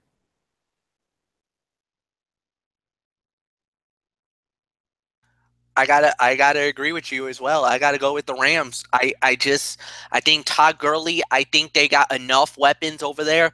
I just don't have any. If Andrew Luck does not play, I got no faith in the Colts. I think the Colts goes down on this game. I agree with you. Everything you guys said here. I'm gonna go with the Rams as well. It's not gonna be the most glamorous game. 17-14 is my pick. Let's move on. Gentlemen, we're going to move on. America's game of the week, the number one game in the NFC, and the number one game of the week. The Seattle Seahawks squaring off against the Green Bay Packers. Lambeau Field in Green Bay, 4:25 kickoff. America's game of the week, you know who's going to be working this one. Joe Buck, Troy Aikman, Aaron Andrews, they will be there for this early treat of a big game. Spread favors the Green Bay Packers by 3. And the series history, that's also Green Bay. 10-7 is the history. And Green Bay has won the last 2 meetings in Green Bay, the last 2 years, including last year, a 38-10 beatdown a year ago. Seattle has not won in Green Bay since, let me check my thing here, 1999. 1999, the last time the Seahawks beat the Packers at Lambeau, 27-7. Oh, by the way, they were still in the AFC. So that's how long it's been since Seattle has stolen one in Lambeau. So it's the game of the week, boys. And I get to start it off. How fitting. All right. Right off the bat, we're spoiled with FPI's top 2 teams in the NFC squaring off in the season opener. Even though it's only week 1, this game could play a big role in whether either team finishes the regular season as the top seed in the conference. With a victory Sunday, the Seahawks and Packers would have a 36.3% and 24% chance, respectively, to hold the number 1 seed. Be sure to pay extra attention when Aaron Rodgers and the Packers offense, FPI of plus 4.9, goes against Richard Sherman in the Seahawks defense, plus 1.8. Oof, that's big. It's a new season and a new team, but it was only 9 months ago the Packers beat the Seahawks 38-10 for Seattle's most lopsided loss since 2011. Aaron Rodgers presents problems for even the best defenses, especially at Lambeau Field, where Seattle has not won since 1999. The Seahawks look like legitimate Super Bowl contenders, but this matchup favors the Packers. And here's what seems to matter most in the Aaron Rodgers-Russell Wilson matchup. The home team has won each of the past 5 times. The Packers have won the past 2, and they've been Seattle's worst 2 losses since 2012, by 28 last season and by 10 in 2015. The game is at Lambeau again. The only difference is I think it's going to be a lot closer than the last 2 years. I think it will play to the spread. The spread is 3. I say Green Bay will win by 3. And the final score, 27-24, Green Bay over Seattle. Nothing left to say. Michael Fletcher, good old MF. If we were on the other side, this would have been our game, hands down. Seattle, Green Bay, week 1. Whoa. Normally when the football gods, sometimes they give us some junk games and we kind of like, okay, let's move on.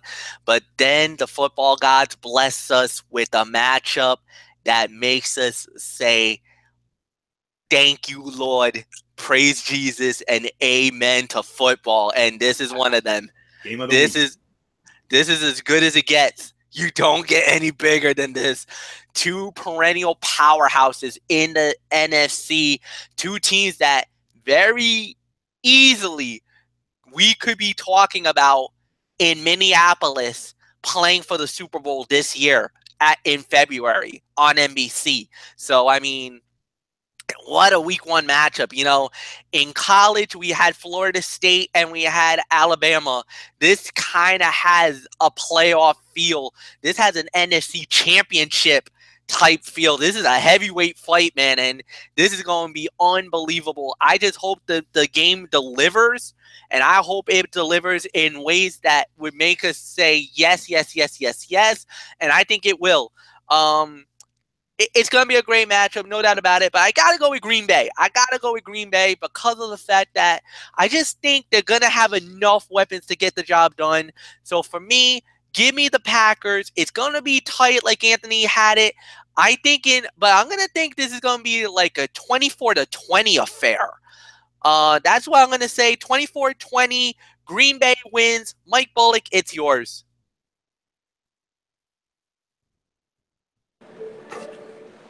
This is another game that I'm going to be interested in. I mean, these 2 are certainly no strangers to one another. Of course, who could ever forget that Monday night matchup back in 2012? I mean, that was a crazy ending. And then, of course, that NFC Championship game that went into overtime. And, of course, Seattle won that one. So, yeah, I mean, first week of the 2017 season, we got a big game like this. Woo! I certainly cannot wait for this one. And, of course, on the injury side, of course, the big names, Richard Sherman has a thigh injury. He is listed as questionable. Tyler Lockett with a knee injury. He is listed as questionable. And running back Thomas Rawls is listed as questionable. And for the Green Bay Packers, I mean, the only big name for them is of course Brian Bulaga. The tackle has an ankle injury, and he is listed as questionable. So, yeah, I'm gonna go with the Green Bay Packers in this one. I mean, I just think they got more offensive weapons, and of course, led by Aaron Rodgers. Of course, you got Jordy Nelson. You got the addition of Martellus Bennett in there. I mean, I think Seattle's definitely going to keep this close, especially with Russell Wilson who's a mobile quarterback, can make plays not just with his arms, but with his legs as well. And of course, that Legion of Boom. Let's not forget about that. So, but in the end, I just think because of all the offensive weapons, I got to go with the Green Bay Packers in this one. I'm going to say 31-24. Green Bay wins this one. So, nothing else for me to say except, Florio, let's move on to the last of our 425 games. Yes, indeed. And we go from a game that, the football gods smiled on us and gave us a game of the week to one of the rather meh games of the week. The Carolina Panthers squaring off against the San Francisco 49ers at Levi's Stadium in Santa Clara, California. This game will be on Fox, and on the call for that one, it'll be Tom Brenneman and his new broadcast partner, Chris Spielman, and sideline reporter Peter Schrager. They will be at Levi's Stadium for the Panthers and the Niners. The spread favors Carolina, 4 to 6 points. Series history, I believe it is Carolina who has the edge in this one. Yes, 12 to 7. Last meeting was a year ago. San Francisco, or I should say Carolina won in Charlotte, 46-27. Last meeting in San Francisco was 2013. Carolina also won that one by a score of 10 to 9. And last time the Niners, man, it's been a long time since San Francisco has beaten Carolina. You got to go all the way back to 2001 when San Francisco last beat Carolina. Matter of fact, it was back when they were division rivals. The last year they were division rivals in the old NFC West, and San Fran swept Carolina both years, winning in San Francisco and Charlotte. That was back in 2001. But it's been all Carolina since. MF, I'm sure it's going to continue to be all Carolina when Carolina and San Fran square off again on Sunday at Levi Stadium. You kind of have a feeling that it will be all Carolina. This is a safe bet. This is a safe pick.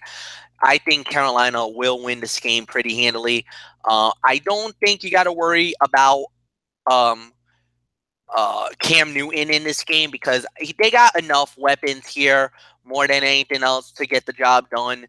I kind of feel like, when this game is all said and done, I just think it's going to be more of I'm not going to say a dominating performance, but I just think Carolina is probably going to try to hit cruise control a little bit.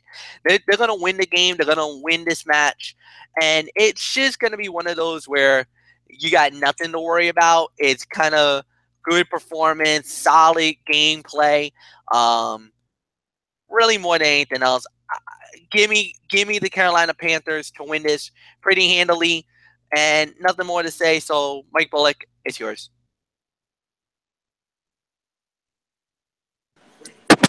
Yeah, I'm gonna say the Carolina Panthers are gonna win this one with no problem. I mean, yeah, Cam Newton has got nothing to worry about. I mean, he's got some of the offensive weapons there, so there's really nothing more for me to say. So give me the Carolina Panthers to win this one. Florio, it's yours. Yeah, I got Carolina as well. The Panthers don't know exactly what the 49ers and new head coach Kyle Shanahan will do offensively other than to go on what Shanahan did as the offensive coordinator in Atlanta. The 49ers don't know what to expect from Carolina quarterback Cam Newton with a shoulder and his new toys, namely Christian McCaffrey. What is known is the Panthers have a more talented roster and a defense that should return to top 10 form. 49ers have won 6 consecutive regular season openers, and Shanahan knows the Panthers well from his time as Atlanta's offensive coordinator. The Panthers dominated San Francisco in a 46-27 win last year in Week 2, which illustrates how big of a gap the 49ers had to close in less than a year. Newton's health will go a long way in determining the outcome, but the Panthers' continuity is enough to help them eke out a win against the 49ers team, still adapting to all of its changes. But I think it's going to be a little more I think Carolina will win a little more easier because I don't trust this 49er team as far as I can throw them. So I got Carolina winning this one 28-13. That's my final. Give me Carolina all day in this one. And now we move on, boys. Ooh, we're going to have some fun with this one. Sunday Night Football on NBC. The New York Giants squaring off against the Dallas Cowboys, AT&T Stadium, Arlington, Texas. You know who's going to be on the call for this one. Al Michaels, Chris Collinsworth, Michelle Tafoya. They will be pulling double duty like they always do in week one. Of course, they worked the game last night with KC in New England, and they're working the Giants and the Cowboys at AT&T Stadium here. And spread favors the Dallas Cowboys by 4.5 points. The series history favors the Dallas Cowboys 62-45 with 2 ties. However, the Giants won both meetings last year, including a 20-19 win opening week in Dallas last year. Cowboys last beat the Giants at home the year before, 2015. That was a 27-26 game. And oh, by the way, boys, this is, according to the FPI, the number 3 overall game of the week and the number 2 game of the week in the NFC. So got all that. I believe it is Michael Bullock who starts this one off. So Bullock, Sunday Night Football, the Giants and the Cowboys, number 3 overall game of the week, but number 2 game of the week in the NFC.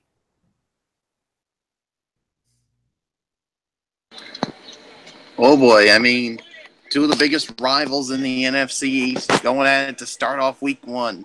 And yeah, I mean, this is another game I'll definitely be having a lot of interest in, the Giants and the Cowboys. And yeah, I'm going to, of course, let's start off with the injury report. Of course, the big name for the Giants, Odell Beckham Jr. with that ankle injury that he suffered in the preseason.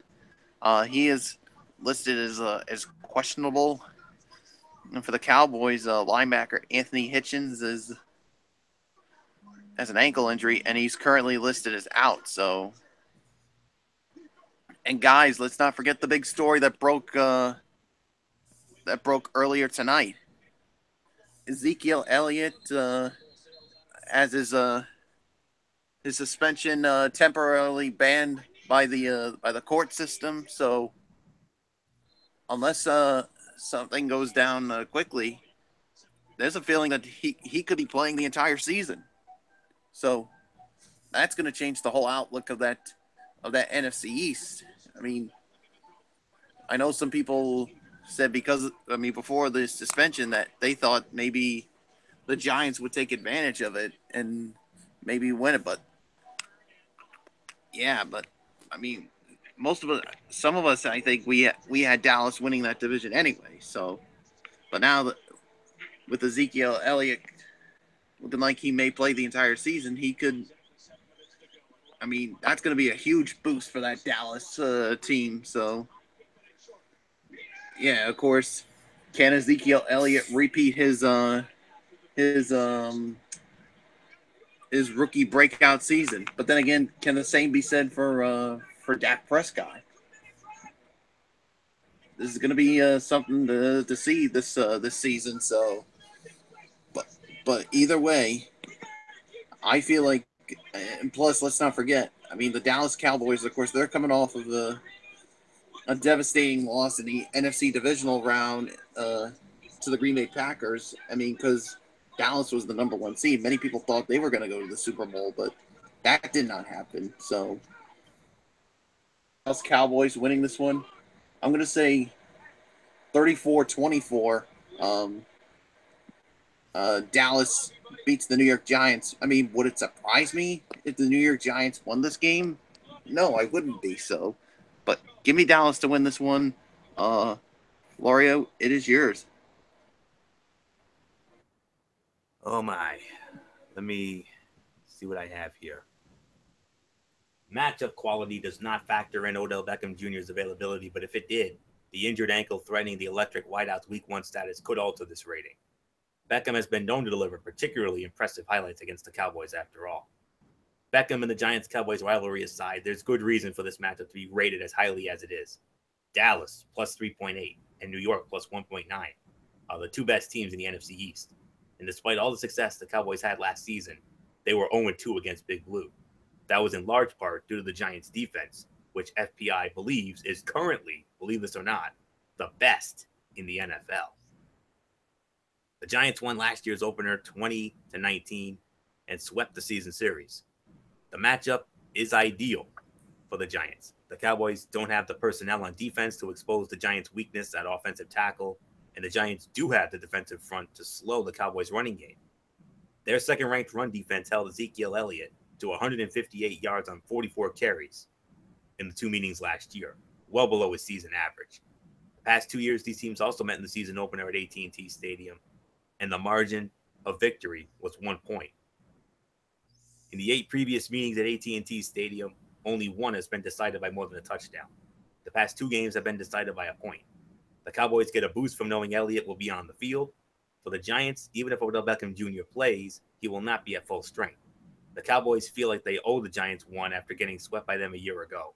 The emotions of having Elliott will carry them for 1 game, but who knows what happens if Elliott misses the next 6 games, but that might be a game changer now, so we'll see what happens. But for right now, I got the Dallas Cowboys winning this game. My final score, Dallas 30, the Giants 27. MF, number 3 game of the week overall, number 2 in the NFC.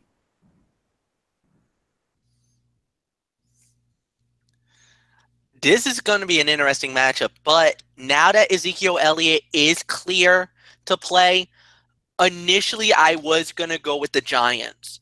But with this bit of news that just broke out, like Mike Bullock said earlier, I got to go with Dallas. I think Dallas is a stronger team now. With Elliott on the field, that makes them even more lethal and more dangerous. I think Dak Prescott will have a good game. And with Elliott there, I got to go with Dallas now to win. My final score that I got it is I think it's going to be a 24-17. I got Dallas.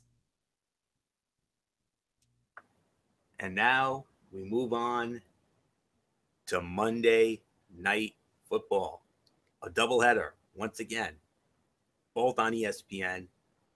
And we're going to start it off with the New Orleans Saints squaring off against the Minnesota Vikings at US Bank Stadium in Minneapolis. This game is on ESPN, and on the call, you know who it's going to be. Sean McDonough, John Gruden, Lisa Salters. They'll be in Minneapolis for the Saints and the Vikings. The spread favors the Minnesota Vikings by 3 points. And series history, that also favors Minnesota. Minnesota leads the all-time series 18-10. However, the New Orleans Saints, including the playoffs, have won the last 4 meetings in a row against the Vikings. Their last meeting was 2014. New Orleans won 20-9 in the Superdome in New Orleans. Last meeting in Minnesota was 2011. New Orleans won that one as well, 42-20. Minnesota has not beaten the Saints at home since 2005. That was a 33-16 win. And this game actually ranked at number 5 in the FPI. This was number 5 in the FPI top 5. And it's I believe it's the number 3 game in the NFC. Yes, number 3 game in the NFC. So I believe I believe I've gotten all the schematics out of the way, and I actually start this one off. Okay. It would be difficult to find 2 teams that are more opposite. It's simple. The Saints have a strong offense, plus 2.4, and a porous defense, minus 2.3. The Vikings have an ugly Sam Bradford-led offense, minus 1.1, but a feisty defense, plus 2.2. We'll be in for some excellent football when Drew Brees is trying to sling it against Xavier Rhodes and company. And, well, something when New Orleans' young secondary tries to stop Sam Bradford from dinking and dunking his way down the field. Keep in mind, although the Vikings are clearly second fiddle to the Packers in the NFC North, FPI believes they have a good shot, 47.6%, to make the postseason in some capacity. I could definitely make an argument for Adrian Peterson making a triumphant return with his new team. This would probably be a coin flip matchup in a neutral site. The Saints have a much more dynamic offense, and there is hope they finally have improved their defense after a dominant preseason. But there are no questions about the Vikings defense, which produced 5 Pro Bowl selections last year. They should be able to help neutralize the likes of Drew Brees, Michael Thomas, Mark Ingram, and yes, Peterson in a raucous Monday night environment. The Vikings defense looks primed for a big outing despite its secondary facing an immediate test from Breeze and the Saints' prolific passing offense. Minnesota hopes a full season in offensive coordinator Pat Shurmur's system will pay off. But don't expect Sam Bradford to suddenly start launching a ton of deep balls. The Vikings will keep things conservative while debuting an offensive line with new starters at each position. Rookie Dalvin Cook is starting in the backfield and could be just as effective, if not more, in the short passing game. Very tough to call. I'm going to be real honest with you. But after looking at the analytics and the whole 9 yards, like I always do, I think Minnesota will send Viking legend Adrian Peterson back to New Orleans with an 0-1 record to start the season. I'm going with the Minnesota Vikings to win this game. My final score, 24-21, Minnesota defeats New Orleans at US Bank Stadium. And you know Adrian Peterson is going to get crucified down there. Believe that. So 24-21 Minnesota. This is a very tough game to call. It's a coin flip. But I got to give it to Minnesota, especially with that. And it's mainly because of the defense. And go figure, this coming from an offensive guy. I like the offensive side of the ball. MF is the defensive guru. So go figure, because of that defense, that's why I'm going to go with Minnesota in this one. I mean, I wouldn't be surprised if New Orleans stole one there, but I think Minnesota is due. So 24-21 Minnesota wins. So MF, you are our defensive guru after all. Will Minnesota's defense have enough to slow down New Orleans' offense at US Bank Stadium Monday night? This is going to be tough. This is going to be an interesting matchup. This is kind of the toughest game of the week for all of us. I think Drew Brees will do really good. I think that his receivers are going to get off. I think Adrian Peterson will get some yards. Because the run defense is actually not great with Minnesota. So I think they'll get theirs. I'm not convinced about Minnesota though. I don't know their run attack. I don't know quarterback play. I'm not really too sold on that. I'm actually going to go with the ledger here. I'm going to go with New Orleans to pull the upset. I think they're going to win this game. I think it's going to be a 24-17, but I'm going to go with New Orleans to knock off Minnesota. I just got no faith in Minnesota's team. I'm sorry, I don't. Mike Bullock, I give it to you.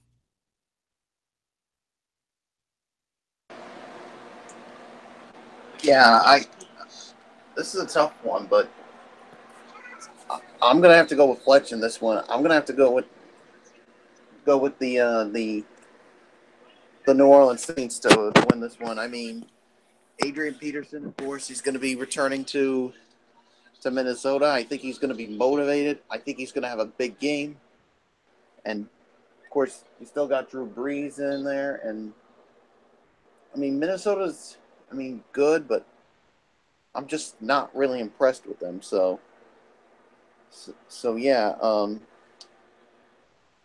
Yeah, I mean, there's really more to say. So give me the New Orleans Saints to win this one. So let's move on to the last of our Monday Night Football games. And our final game of the week, gentlemen. Brand new Los Angeles Chargers squaring off against the Denver Broncos, Sports Authority Field at Mile High in Denver. This game on ESPN, and we're going to have history on this one, folks, because on the call for this game, we are going to have a female play-by-play commentator on the call for this game, Beth Mowins. She's going to be working with former New York Jet and Buffalo Bill head coach, the big mouth as I call him, Rex Ryan. Beth Mowins and Rex Ryan, that's an interesting pairing. But they're going to be calling the Charger Bronco game in Denver as the second half of the Monday Night Football doubleheader. And the spread favors the Denver Broncos by 3. And the series history also favors the Denver Broncos 63-50 with one tie. And that one tie came back in 1970 in Denver, 17-all. They split both meetings last year. Both teams won at home. The Chargers won in San Diego. The Broncos won in Denver, 27-19. Chargers have not won in Denver since 2013. on a Thursday night, 27-20. So I believe we have all the schematics out of the way. So MF, we start this final preview with you. The brand new LA Chargers going up against the Denver Broncos. We've covered many of their games over the years, and another top game in the AFC. I don't know where we would rank this. Maybe number 4 at best. I don't know. Probably number 4. Yeah, I would say number 4 at best. And I'm going to say this. This is going to be an interesting matchup. This is going to be an interesting game. It's really how is the Chargers going to react against that vaunted defense, because that's going to be the best thing. The vaunted defense, the strong team, everything that is probably going to play out at the beginning, that's going to be really more or less what we're looking at right now. Is what are they going to bring to the table? What is the look, the feel, the everything about it? We're going to have to wait and see. I honestly think, in my mind, in my heart, that I don't believe they're strong enough. I don't believe that they can hang. And I'm going to go with the Denver Broncos. I don't know. I just think Denver is just a little bit of a better team. It's going to be close, but I think it's going to be 24-17. Denver wins. Nothing more to say. All right, Michael Bullock. All right, I was going to say it's my turn. This new LA Chargers, I mean, I agree. I mean, they're not really that strong. I mean, yes, you got Phillip Rivers, you got Antonio Gates, but I just don't see them as much of a strong team. I think Denver's going to do better offensively. I mean, with Trevor Siemian in his second year as the starting quarterback, and of course, they did add Jamal Charles in there, and let's not forget the defense, of course, led by Von Miller. So, yeah, I got Denver winning this one as well. So, nothing else to say. Florio, wrap it up. Yeah, I'll wrap it up. Let me see. Ooh, okay, just give me a minute here. The Chargers haven't won in Denver since 2013. Phillip Rivers will use a balanced attack on offense to keep the Broncos' talented defense off balance. Defensively, Chargers coordinator Gus Bradley will force quarterback Trevor Siemian to beat his defense by taking away the run and forcing the Broncos to take deep shots. Siemian has averaged 44 passing attempts and just 5.8 yards of completion in 2 games against the Chargers, completing 56% of his passes with a touchdown and an interception in those games. The Broncos are 43, 13, and 1 in home openers, including 16 and 1 in the past 17. Oh, and the team's defense is still one of the league's best with Von Miller, poised for another monster year. Chargers have not won in Denver since a Thursday night during the 2013 season, so I think that continues here. I'm going with the Denver Broncos as well. My final score, 27-17, Denver over Los Angeles. I'm getting used to Los Angeles Chargers. I'm so used to calling them San Diego, but Denver beats the LA Chargers 27-17. So that's it, boys. No power rankings this week. I do want to make a note about next week's power rankings, guys, and I know we're in agreement on this. The top 10 most impressive performances. Which teams had the most impressive performance? I think we already know who number 1's going to be. Spoiler alert. So that's all. Well, hold the phones, because who knows? Who knows? Because there's some other teams out there. There's other performances out there. Even though, yes, Kansas City right now is in the catbird seat, they could easily get bumped if a team flat out shut out or dominates. But right now, like I said, they're definitely in the catbird seat, but easy, Romeo, not yet. Fair enough. Yep. So we'll pick our top 10 next week, our 10 most impressive winners. Let's put it that way. Our 10 most impressive winners of week 1. Because we want to have 1-0 teams. We don't want to have any 0-1s in our power rankings. So that's all I can say on that. So we're going to wrap it up now. We're going to do our special shout outs here. So MF or Bullock, whoever wants it first, it's yours. And I'll set up the extended feature content coming up. So Bullock, it's yours. All right. Of course, we want to thank you all so very much for tuning in for this edition of Strictly Sports NFL Friday. Of course, shout outs to all of our great fans out there, and of course, shout out to all of our super fans. You guys know who you are. Uh, to all of our friends from our high school days, you guys know who you are. To our local personalities from 6, 10, and 12, of course, our personalities from ESPN, MLB Network, NFL Network, NHL Network, NBA TV, Fox Sports, of course, and of course to Status Sorrell and Lindsay McCormick, and of course our friends from the Road Show, former co-hosts Mary Larson and Megan Mooney, and yes, Florio, I'm pretty sure you saw it today. Mary Larson was back on the Road Show today, sitting in for Brendan Kirby. Of course, Brendan was on the road. All I can say is, I mean, it's always good to see her back on the Road Show. So, and of course, to the three current people, of course, Brendan Kirby I just mentioned, and of course Will Gilbert as well, and of course Michaela Johnson, and so yeah, I mean that's gonna do it for me. So until Monday night, for an all new edition of Ridiculously Raw, this is Mike Bullock saying thank you all so very much for tuning in. And of course, you know the routine. Thumbs up. Talk to you later. Yeah, throw it up Fortune 4 style. Bye for now, and enjoy your weekend. Of course, enjoy the college football action tomorrow, and then of course enjoy the NFL action on Sunday. So nothing else to say except I'm just gonna toss it up to Fletch now. Yes, indeed. And thank you, Mike Bullock. And thank you to all the great fans out there for making the show as awesome as it is. You guys are the best fans in the world. You guys already know that. To the super fans out there, you guys know who you guys are. To my friends in the 2184 crew, you guys know who you guys are. Friends in the junior high and high school days. Love you guys to death. You guys are awesome. And that's it, guys. So until then, Mike Fletcher, you know the routine. Hustle hand pounds. I'm out. Have a great night. Anthony, take it home. Yes, indeed. Special shout out to all of our tremendous fans and viewers out there who continue to support our shows. Whether it is Ridiculously Raw, Cerebral Smack Talk, the football shows, College Football Thursday, or the NFL Friday, or our pay-per-view projects. We appreciate it as always. You are the best fans in the world.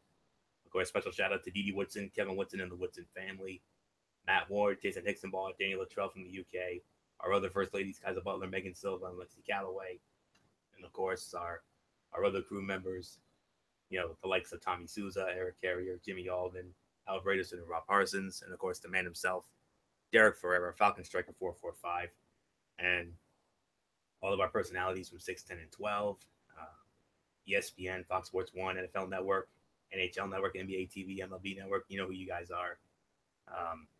My personal shout outs, Julie Alexandria, Chantel McKay from the Golf Channel, Status Sorrell, Lindsay McCormick, and of course, our friends from the Road Show, and yes, Bullock. I saw the show today. Mary Larson filling in. Nice to see her. Shout out to her and Megan Mooney, the former co-host, and of course the current host, Will Gilbert, Brendan Kirby, and Michaela Johnson, and of course, last but not least, of course, my wonderful church family and friends over at the Oasis of Grace Ministries on 464 Silver Spring Street in Providence. If you need a church home, check them out. Exit 25 off Route 95. Sunday morning at 9 a.m. Bible study. A little after 10 Sunday service. And then Wednesday night at 7 Bible study. So a lot of things going on over there. Looking forward to seeing them on Sunday as always. And yeah, that's pretty much it for shout outs. And of course, future content coming up. Of course, Monday night we got Ridiculously Raw. We're going to run down Monday Night Raw as always. And we'll also have my Tony's Take on 205 Live and Impact Wrestling as always. And then on Tuesday, we got the Cerebral Smack Talk with MF over on his channel, Brace Fan 95. We'll run down SmackDown Live. SmackDown Live of the year coming up, folks. 3 championship matches, plus a rare appearance from one Vincent Kennedy McMahon. Oh my goodness, is that going to be something? Vegas, get ready. You got that. And you've also got the final of the Mae Young Classic with Shayna Baszler and Kairi Sane. That's gonna be insane. That's all I'm gonna say. And MF will have his Mikey's Mindset. Not sure what's on the docket for that, but we'll see what happens. Hopefully Thursday night we'll have College Football Thursday. hopefully these guys will not have any special plans this time. It was hard for me to cancel that show last night, especially with so many great matchups on the docket for week 2. You know, especially Oklahoma and Ohio. Oh, I guarantee you there will be a show. Okay, good. That's what I like to hear. Yeah, So, yeah. The only reason why is, like I said, because of the Patriots game, and it went later than expected. yes, indeed. Yes, indeed. And these guys were both out and about, and it was very late, so we had no choice but to cancel. So we apologize for the inconvenience, but we will be back Thursday for College Football Thursday, Week 3. And then next Friday night, of course, Week 2 of NFL Friday. Some more great matchups to look forward to, and that's it. So until Monday night for Ridiculously Raw, it's Anthony Florio here for Good MF Michael Fletcher, for Michael Bullock, and in spirit, Derek Forever and Didi Woodson. By the way, Didi Woodson will not be joining us for either Ridiculously Raw or the Cerebral Smack Talk. So we're going to be free swinging it, boys, next week. So just a word to the wise because of work commitments beyond our control. So that's it. So until Monday night for Ridiculously Raw, Anthony Flair here saying, you know the routine, everybody. Thumbs up. Talk to you later. Yeah, throw it up Fortune 4 style. Bye for now, my friends. God bless. Be good to each other. Have a blessed weekend. Enjoy all the football. And until Monday night for Ridiculously Raw, you've been watching Week 1 of Strictly Sports NFL Friday right here on the Tone 25 on YouTube.com. For now, Anthony Florio.